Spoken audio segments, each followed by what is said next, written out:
Chapter 7. The Plan.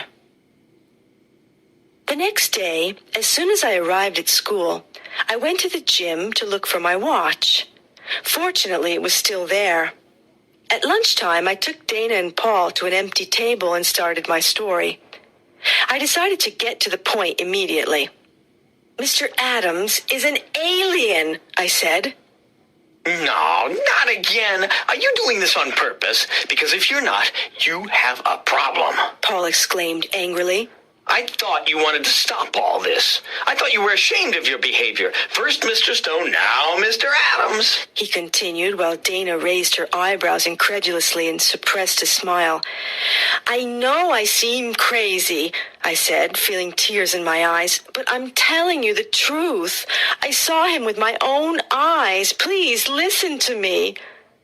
I told them everything, from my mysterious sensation to the conversation between Mr. Adams Clyreg and the alien on the computer screen. Both my friends looked terrified and shocked. They finally believed me. Besides, I added, do you remember how he looked at the sun? It's incredible, I continued. He's green, and his name is Clyreg. Other aliens are coming in a spaceship on Friday evening. They're going to land in the old abandoned airfield near our high school. They want to take 2 students with them to Mitrax. Mitrax? Asked Paul. Yes, it must be the name of their planet. This Friday? Added Dana. Exactly, during the family teachers meeting. He's going to hypnotize them with a spray and take them on his spaceship. Today is Thursday. We only have a day to do something. Exclaimed Paul. I have an idea, I said. What? What? Asked my friends. We can try to find the hypnotizing spray and take it away from him. It can only be in 2 places, somewhere in his house or somewhere in the science lab. Good idea. This afternoon, after he goes home, we can look for the spray in the lab. If the spray isn't there, tomorrow morning, we won't go to school. We'll get into his house in some way and take the spray. Added Paul. But we don't even know where he lives. Objected Dana. Well, we'll find out, I said. So, we want to steal his hypnotizing spray. Maybe Matt can help us. He has a key that opens all doors. Dana said.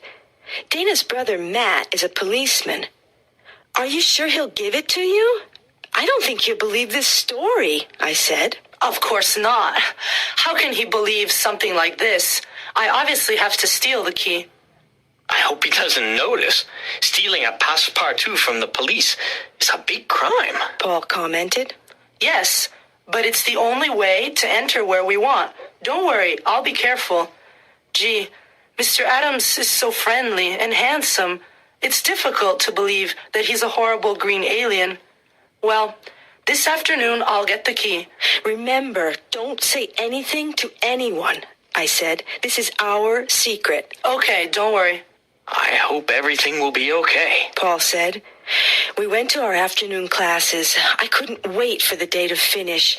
I was nervous and excited. Chapter 8. Paul's Decision. I constantly thought of the day before. I remembered when he took off his face. Behind that blonde hair, there was a bald green head. Behind those brown eyes, 2 red ones. And behind the nose, nothing. I shivered.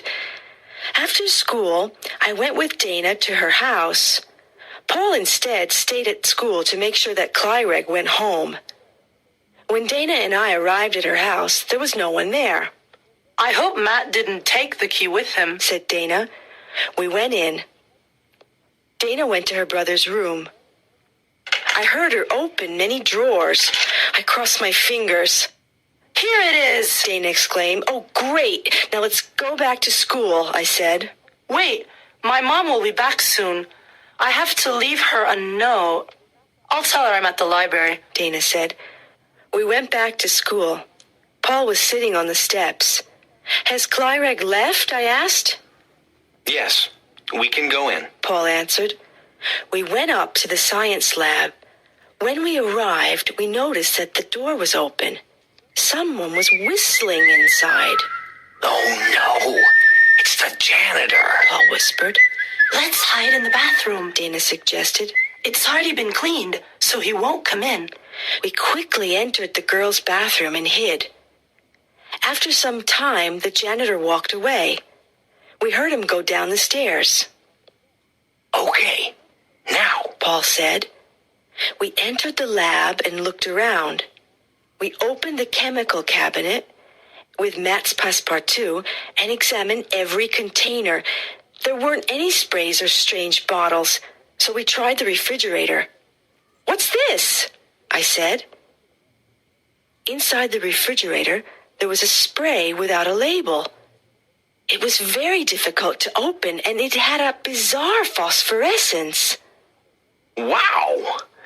It's probably Clyreg's hypnotizing spray. But how can we be sure? Paul asked.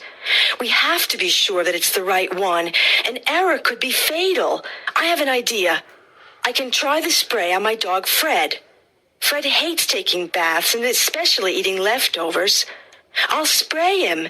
If he doesn't protest, we have the right spray, I said. Excellent. Please phone me after and tell me the results. Paul said. I want to know too, Dana added. We carefully went out of the lab and left the building. When I arrived home, I prepared a big bath for Fred. Fred! Freddie! I called. The dog was in the garden. When he saw me with the big basin full of water, he barked and howled. He ran inside his doghouse. Silly dog, I thought. I took the spray, went to the doghouse, and sprayed Fred. Then I called him again, and I pointed towards the water in the basin. What a surprise! Fred calmly came out of the doghouse and jumped into the water. After Fred's bath, I went to the refrigerator and took out some leftovers. I put them in his dish and gave it to him. Food time, Fred, I said. Fred saw the leftovers and didn't protest. He started eating. It was incredible. I immediately phoned Dana and gave her the good news. Then I phoned Paul. Hi, Paul, it's me. We have the right spray. Fred has been completely hypnotized. Great. Listen, can you come to my house now? I need to talk to you. There was something strange in his voice. Paul, are you okay? I asked. Yes, I'm fine. I'll tell you everything when you arrive, okay? Please come. It's important. I took the bus and arrived at Paul's house. He was alone, as always. He was in his room with his cat, Apollo, in his arms. I want to go to Mitrax with Clyreg, Paul said. What? Yes, I want to go to Mitrax with Clyreg. Paul repeated. Are you kidding? You're crazy. No, I'm not crazy. Look at my life. My mother doesn't love me. She went away and never wants to see me. How do you think I feel? My father is always working. He doesn't care if I'm here or in Timbuktu. He only cares about his young blonde secretaries. At school, everyone thinks I'm strange. You're my only true friend in class. Jenny, I'm not happy here. Try to understand. This world isn't for me. I don't like my life. I want to test my destiny and see what happens to me. Honestly, I really don't think that Clyreg wants to hurt us students. How do you know? I asked angrily, shocked at what he was saying. He doesn't give me that impression. I'm sure the aliens just want to study us. I feel I can trust them. Also, you know I love space. I've always been interested in astronomy and alien life. This is a fantastic opportunity to see life on another planet, in another galaxy. This is my dream. This opportunity will never exist again.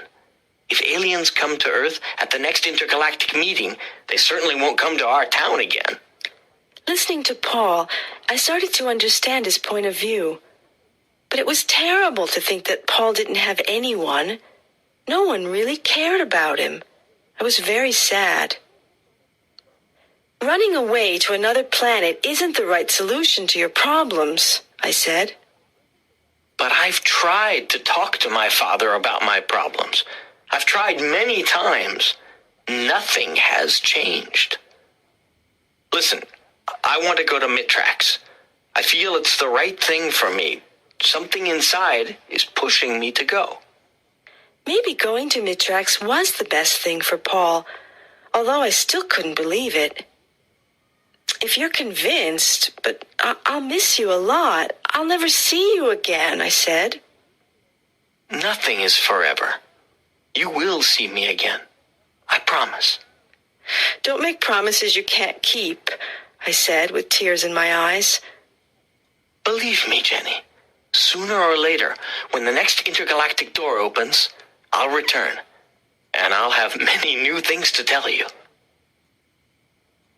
Listen, He continued.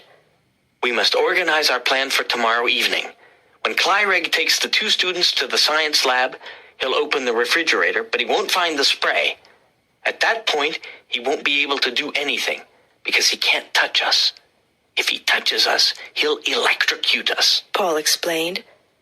Then he won't be able to study us anymore, I interrupted. Exactly. So, when he sees that his mission has failed, the only thing he can do is go to the airfield and leave with his spaceship. He can't stay any longer because he can't miss his spaceship. And the spaceship can't wait for him. I won't come to the family teachers meeting. I'll wait for Mr. Adams at the airfield. I sadly looked at Paul. Good luck. I'll wait for you, I said. Paul picked up Apollo and gave him to me. I want you to keep him. Take care of him for me. He came closer to me. For the first time we kissed. My heart pounded. Oh, Paul, thanks for Apollo. Thank you very much. I stroked the black cat and he purred.